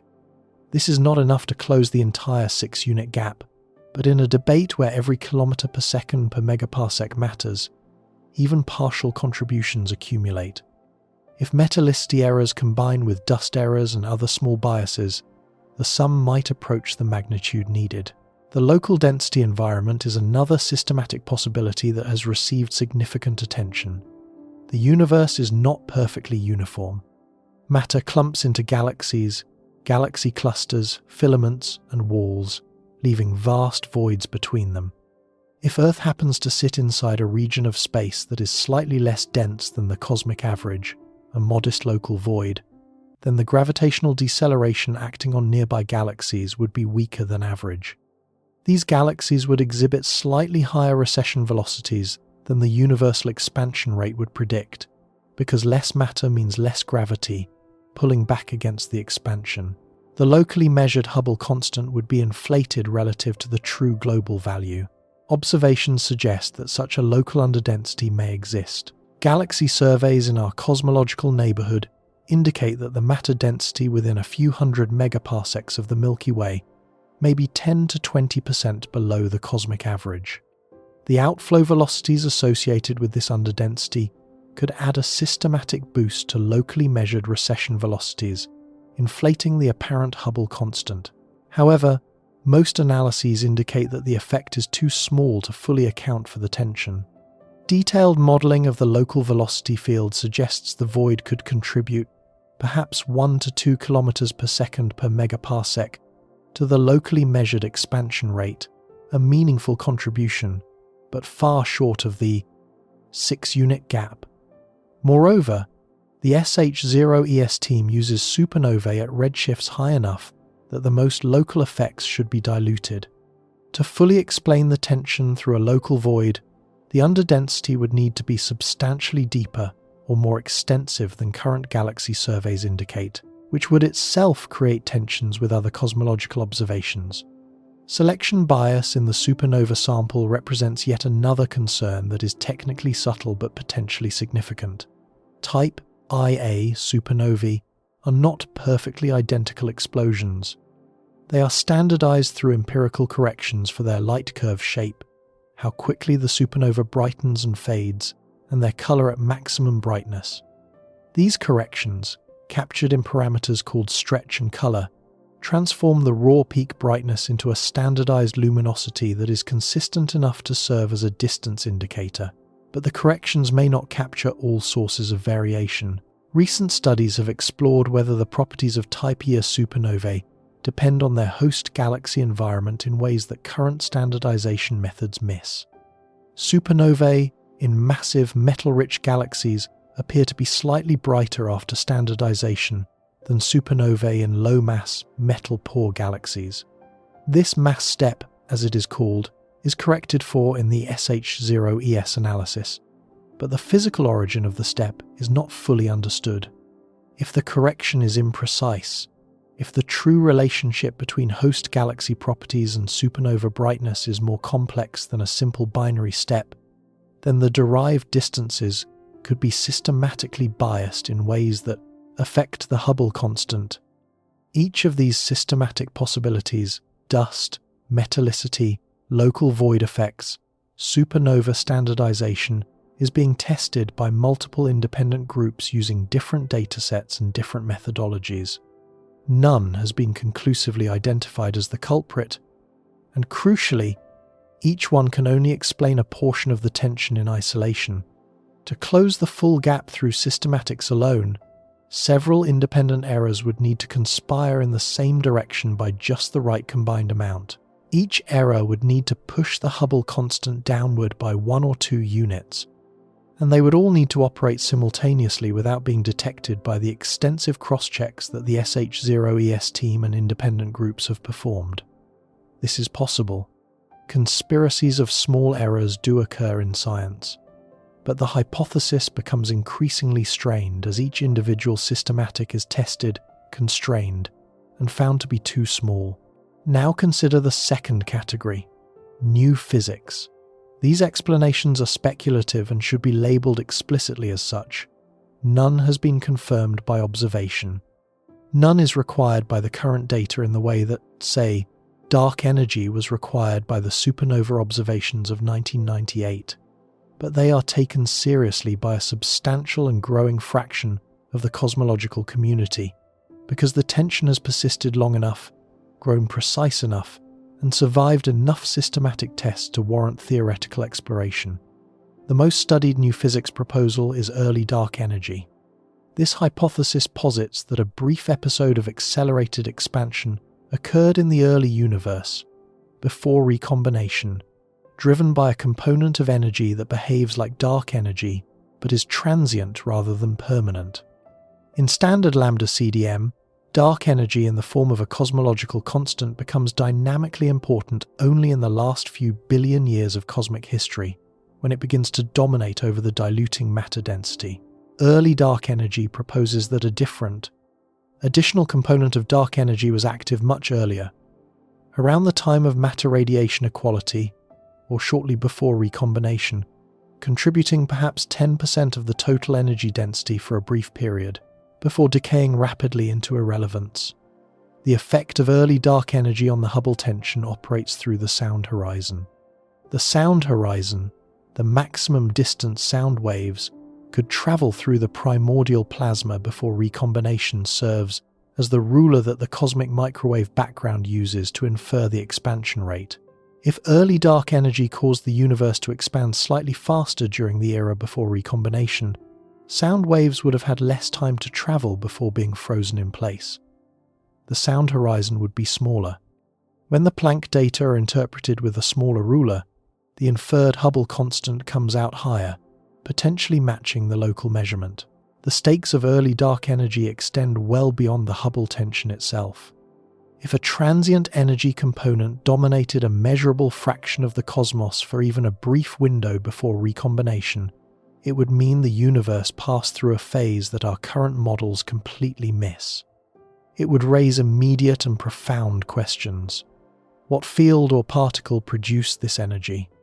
The simplest models invoke a scalar field, similar in concept to the inflaton that is hypothesized to have driven the rapid exponential expansion of the universe in its first fraction of a second, but with very different properties.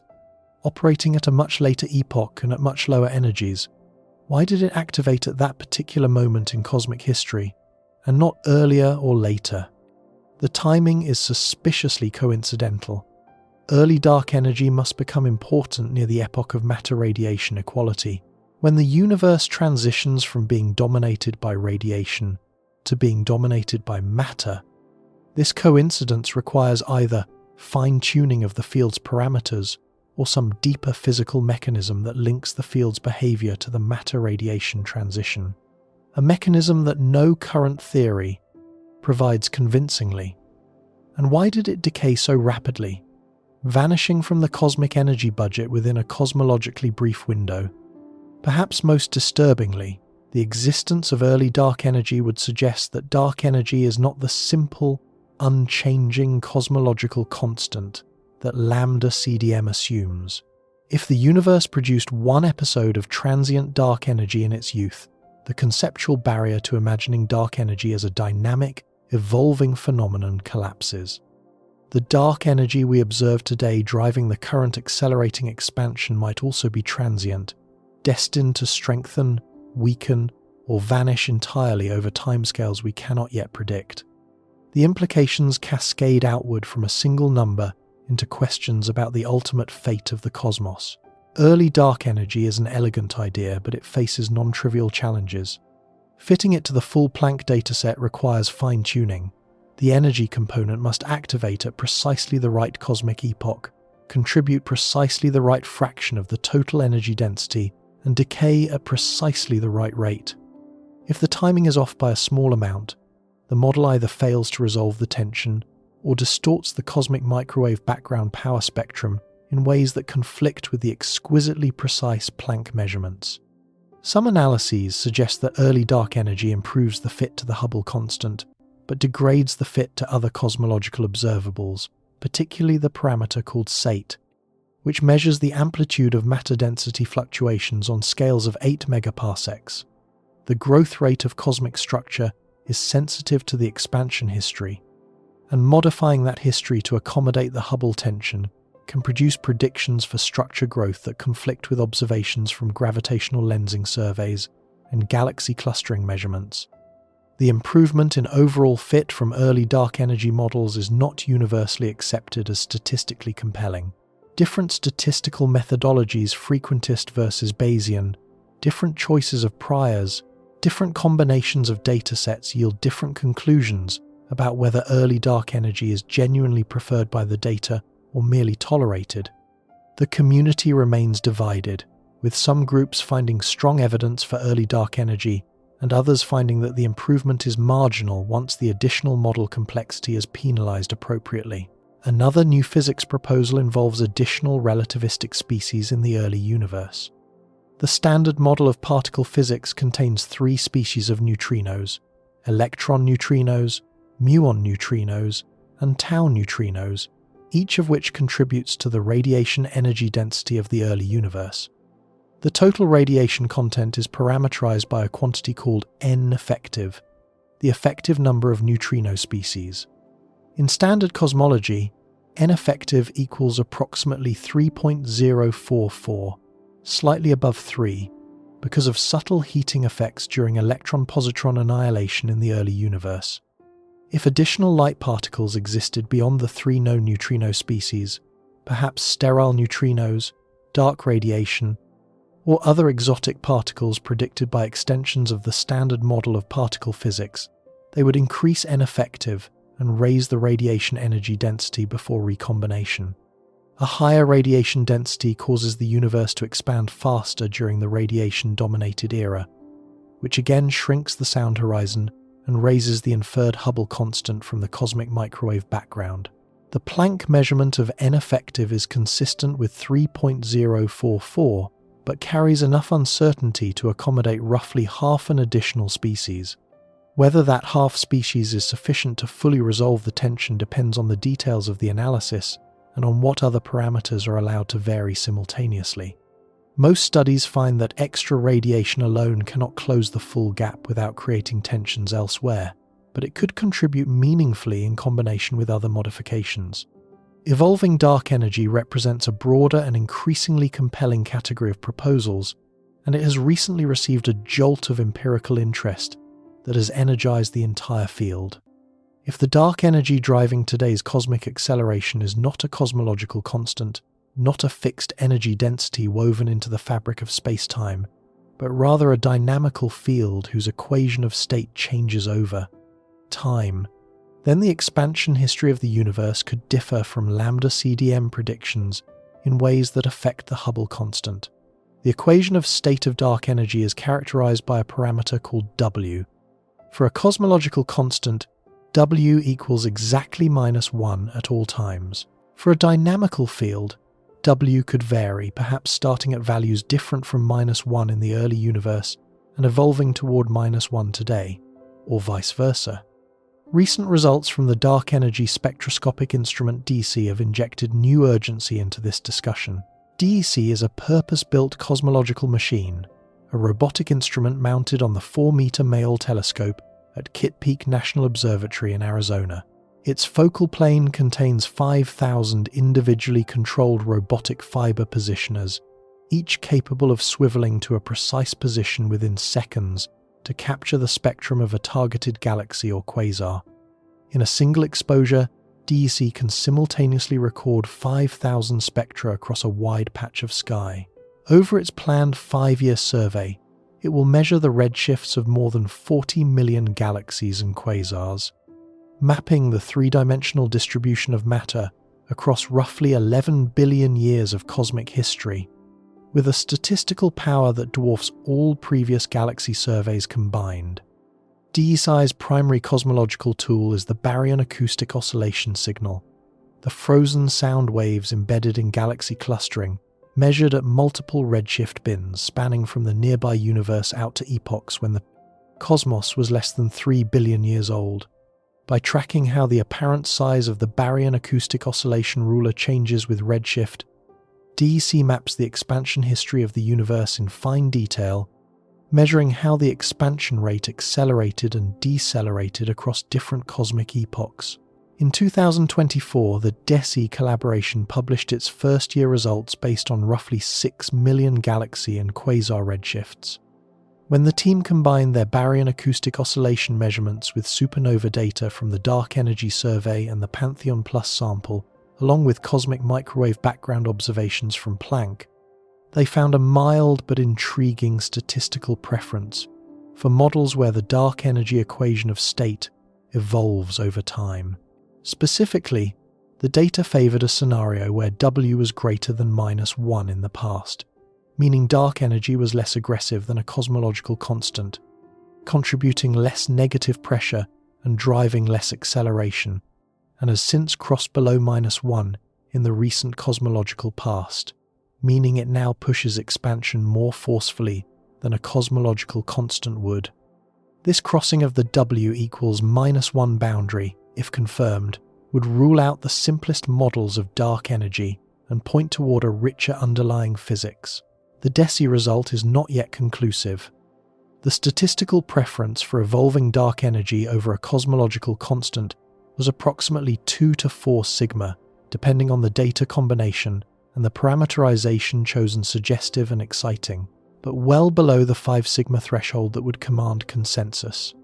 The significance also depends on which supernova dataset is included and on the specific functional form assumed for the evolution of W, introducing an element of model dependence that the community is still evaluating.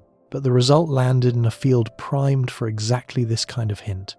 Confirmation from DESI's upcoming data release is expected over the next several years, as the survey accumulates 5 times more galaxy redshifts, would represent one of the most consequential observational results in the history of cosmology. It would transform dark energy from a bookkeeping constant into a physical entity with dynamics, a history, and a future, an entity demanding explanation from fundamental physics, in the same way that the discovery of cosmic acceleration in 1998 demanded it.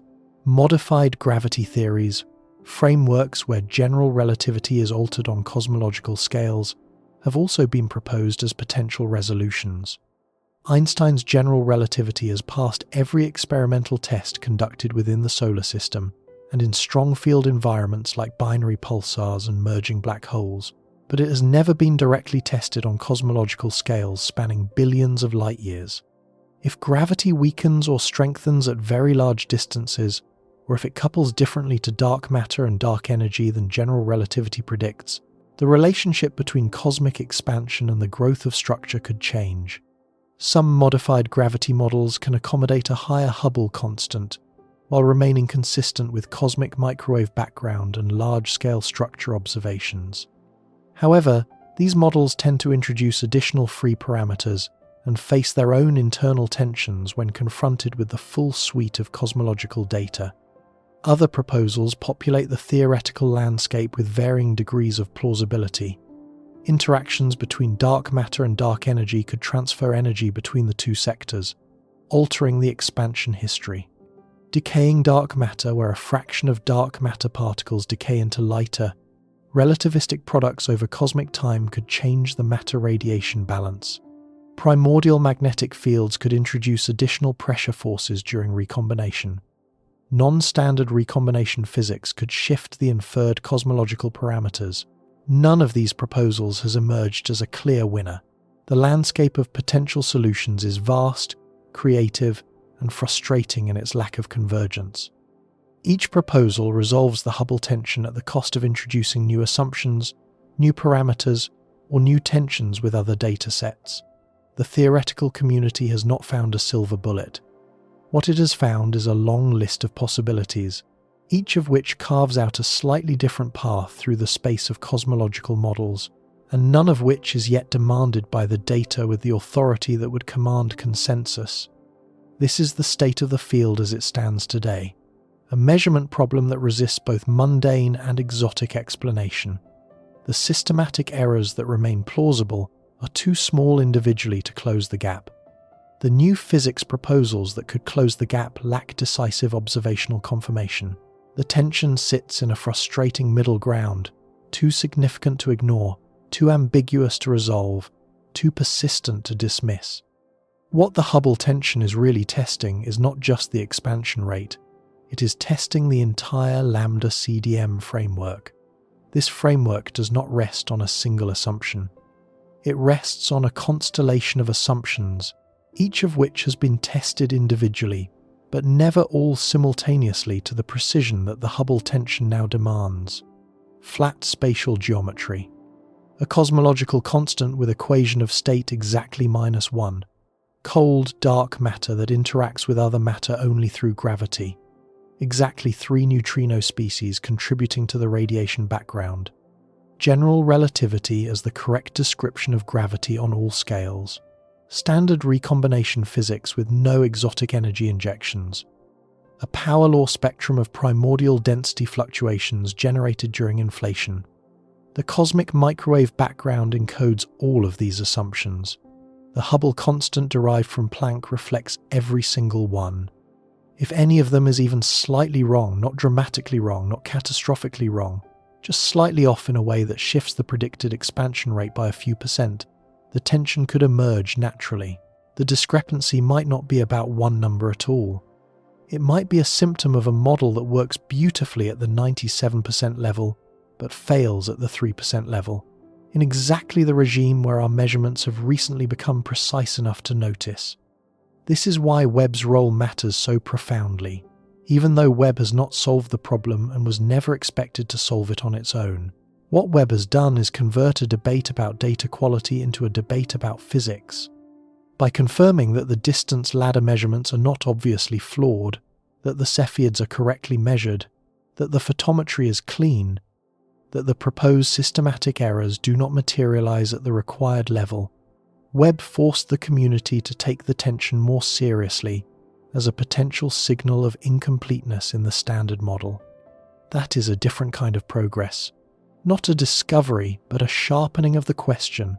Not an answer, but the elimination of comfortable escape routes that allowed the community to defer the question. And the question will continue to sharpen in the years ahead. Webb's observing programs targeting the Hubble tension are still expanding. The dark energy spectroscopic instrument will release increasingly precise baryon acoustic oscillation measurements. The Vera Rubin Observatory will discover tens of thousands of new Type Ia supernovae. The Euclid Space Telescope will map the distribution of galaxies and dark matter across the sky. Gravitational wave observatories will accumulate more standard siren measurements from binary neutron star mergers. Each new data point will either reinforce the tension or reveal a path toward resolution. If the tension ultimately turns out to be a systematic error, a subtle miscalibration in the distance ladder that was too small to detect with current techniques, or a modelling assumption in the cosmic microwave background analysis that was slightly off the resolution, will be technical and unglamorous. Cosmologists will update their calibrations, revise their error budgets, and move on. The standard model will survive intact. But if the tension proves to be real, if no systematic error can account for it, and the disagreement persists across multiple independent methods with increasing precision, then something in our understanding of the universe must change. The standard model will need a new ingredient, a new form of energy, a new particle, a new behavior for gravity, or something entirely unexpected, lurking in the gap between 67 and 73. The most unsettling possibility is not the dramatic one. It is not a headline that reads Einstein was wrong or physics is broken. It is the quieter, more methodical prospect that the universe is gently, persistently telling us that our most successful cosmological model is an approximation, an extraordinarily good approximation that captures almost everything correctly: the cosmic microwave background, the abundance of elements, the large-scale structure of the cosmic web, the accelerating expansion, but misses something subtle, something that reveals itself only when measurements become precise enough to detect deviations smaller than 10%. Something that has been hiding in plain sight for years, masked by error bars that were just wide enough to accommodate it, waiting for instruments like Webb and surveys like DESI to bring it into focus. This is what makes the Hubble tension so compelling as a scientific story. It is not about a flashy discovery. It is not about a single dramatic observation that overturns everything we thought we knew. It is about the discomfort of precision. The better we measure, the more clearly we see that something does not add up, and the fact that the discrepancy is small, approximately 9%, 6 kilometers per second per megaparsec, makes it more troubling, not less.